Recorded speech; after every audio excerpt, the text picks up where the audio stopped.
Hər vaxtınız xeyir, Vaşinqtonda Amerikanın Səsinin televiziya studiyasından mən Bəxtiyar Zamanovam. Bugün Dünyaya Baxışda izləyəcəksiniz. Avron Aleksis əqli problemlərlə əlaqədar müalicə olunub. Rusiya Əsəd hökumətinin üsyançıların kimyəvi silahlardan istifadə etdiyinə dair dəlillər təqdim etdiyini bildirir.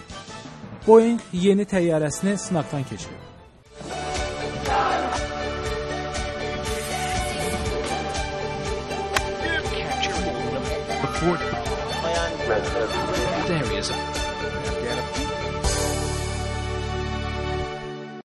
Bazar ertəsi Vaşinqton şəhərində hərbi bazaya daxil olaraq 12 nəfəri öldürən fərdi kontraktor haqda yeni məlumat açıqlanıb. Avron Aleksisin Vaşinqton şəhərində ruhi xəstəliklə əlaqədar müalicə almaq məqsədi ilə müharibə veteranlarının xəstəxanasına müraciət etdiyi müəyyən edilib. Avqust ayında Rhode Island ştatının Newport şəhərinə səfəri zamanı Aleksisin polisə mehmanxanadakı otağının tavanı və divarlarından naməlum şəxslərin onunla danışdığı və yuxusunu pozmaq üçün onun bədənindən vibrasiyalar keçirdiyi haqda şikayət edib.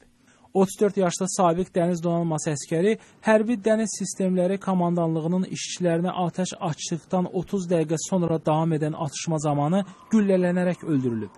Federal Təhqiqatlar Bürosu onun cinayəti tək törətdiyini və bazaya etibarlı şəxsiyyət vəsiqəsi ilə daxil olduğunu deyib. Cinayətin motivi hələlik müəyyən edilməyib. Rusiya hökuməti bildirib ki, Suriya ötən ay Dəməşq yaxınlığında kimyəvi silahların üsyançılar tərəfindən istifadə edildiyinə dair yeni dəlillər təqdim edib. Rusiyanın xəbər agentlikləri Xarici İşlər Nazirliyinin müavini Sergey Ryabkovun sözlərinə istinadən dəlillərin Rusiyaya təqdim edildiyi haqda məlumat verib. BMT-nin baş katibi Ban Ki-moon Suriya məsələsini BMT-nin baş assambleyasının 68-ci sessiyasının açılışında qeyd edib. BMT təhqiqatçıları avqustun 21-i Dəməşq yaxınlığındakı Qota şəhərində 1400 nəfərin ölümünə səbəb olmuş kimyəvi hücumun keçirildiyini təsdiqləyən hesabat açıqlayıb. Hesabatda hücumun kimlər tərəfindən törədildiyi göstərilmir. Lakin Vaşinqton və onun qərb müttəfiqləri faktlara əsaslanan hesabatın hücumun cənab Əsədə sadiq qüvvələr tərəfindən törədildiyini açıq-aydın göstərildiyini bildirib. Cənab Əsəd bu ittihamı rədd edir. Rusiya və Çin isə kimyəvi hücumun Əsəd qüvvələri tərəfindən keçirildiyini sual edir. Filippin qoşunları evbə-ev reydlər keçirərək cənubda mühüm şəhərlərin müəyyən hissələrini nəzarətə ələ alan üsyançılarla mübarizə aparır. Moro Milli Müstəqillik Cəbhəsi ilə əlaqədar təxminən 200 döyüşçü 10 gün əvvəl Zamboanga şəhərinin bir hissəsini ələ keçirib. Mülki vətəndaşları girov götürüb. Ən şiddətli döyüşlər cənubda Mindanao adasında aparılıb. 10 illərdir davam edən gərginlik təxminən 120 min insanın ölümünə səbəb olub.